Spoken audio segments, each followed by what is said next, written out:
তৃণমূলের অভ্যন্তরীণ কোন্দল প্রকাশ্যে এসেছে। প্রাক্তন রাজ্য যুব তৃণমূল সাধারণ সম্পাদক বিশ্বজিৎ চট্টোপাধ্যায় ফেসবুকে দ্বিতীয়বার পোস্ট করে প্রাক্তন বিধায়ক উজ্জ্বল চট্টোপাধ্যায়কে সমর্থন জানান এবং গোষ্ঠীবাজি ছেড়ে একসাথে চলার আবেদন জানান।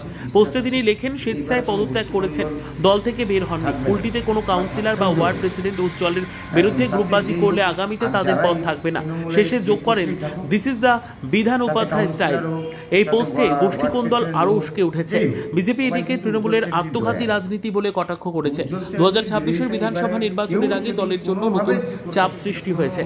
আমার তো একদম দৃঢ় ধারণা আছে, বিশ্বাস আছে যে এইবারে কোনো গোষ্ঠী কোন্দল থাকবে না বা থাকতেও দেবো একদম। তাতে যেই হোক আর যারাই তৃণমূলের যে পোস্টেই থাকুক, তাতে কাউন্সিলর হোক, তাতে ওয়ার্ড প্রেসিডেন্ট হোক, যেই হোক, সবাই কিন্তু উজ্জ্বল চ্যাটার্জির দয়া।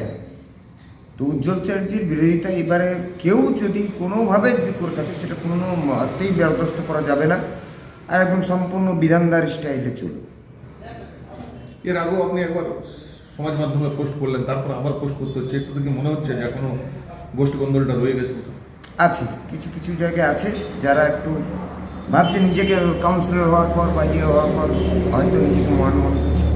তাদেরকে মনে রাখতে হবে যে যা আছে পায়ের তলার মাটিটা সেটাই উজ্জ্বল চ্যাটার্জির দয়ায় আছে। ও সামনে তো নির্বাচন, কি আশা করছেন? বিপুল ভোটে যার তৃণমূল কংগ্রেস সরকারে আসবে। আমার মূল লক্ষ্য কুলটি মাত্র কিছু 600 কিছু ভোটে উজ্জ্বল পরাজিত হয়েছে।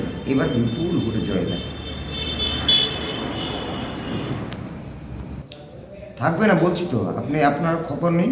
এরপর থেকে আমার পোস্টগুলো আমি এমনি করিনি, এরপর থেকে কোনো গোষ্ঠী কোন্দল বলে কোনো জিনিস পুলিতে থাকবে না। কোনোভাবেই বরদাস্ত করা যাবেও না।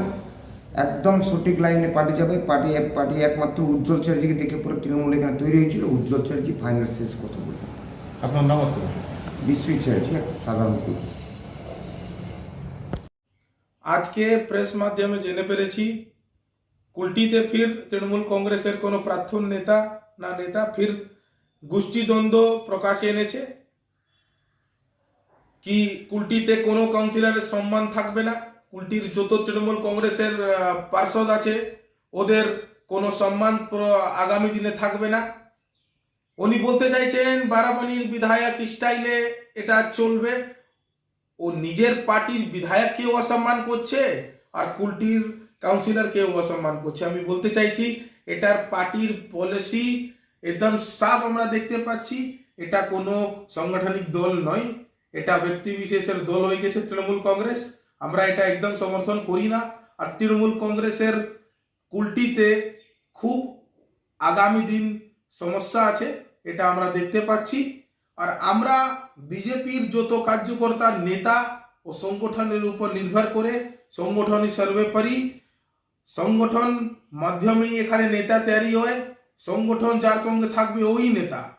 আর বিজেপির সামনে একটা আইডিওলজি পার্টি বিজেপি আছে, আর তৃণমূল কংগ্রেস একটা ব্যক্তি পার্টি আছে। এটাই ক্লিয়ার হয়ে যাচ্ছে।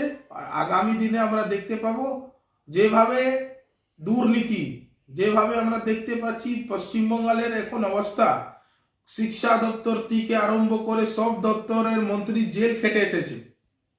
আমরা দেখতে পাচ্ছি কয়লা থেকে চালু করে বালি থেকে চালু করে চারদিকেই তৃণমূল কংগ্রেসের নেতা নাম আসছে, আর ওদের মারফতেই এটা হচ্ছে। আমরা দেখতে পেরেছি কুলটি বিধানসভাতে লক্ষ্মীপুর গেট 59 নম্বর ওয়ার্ডে কিভাবে বাংলাদেশ থেকে লোককে ইনফিল্ট্রেট করে ওখানে রেখেছে তৃণমূলের নেতা।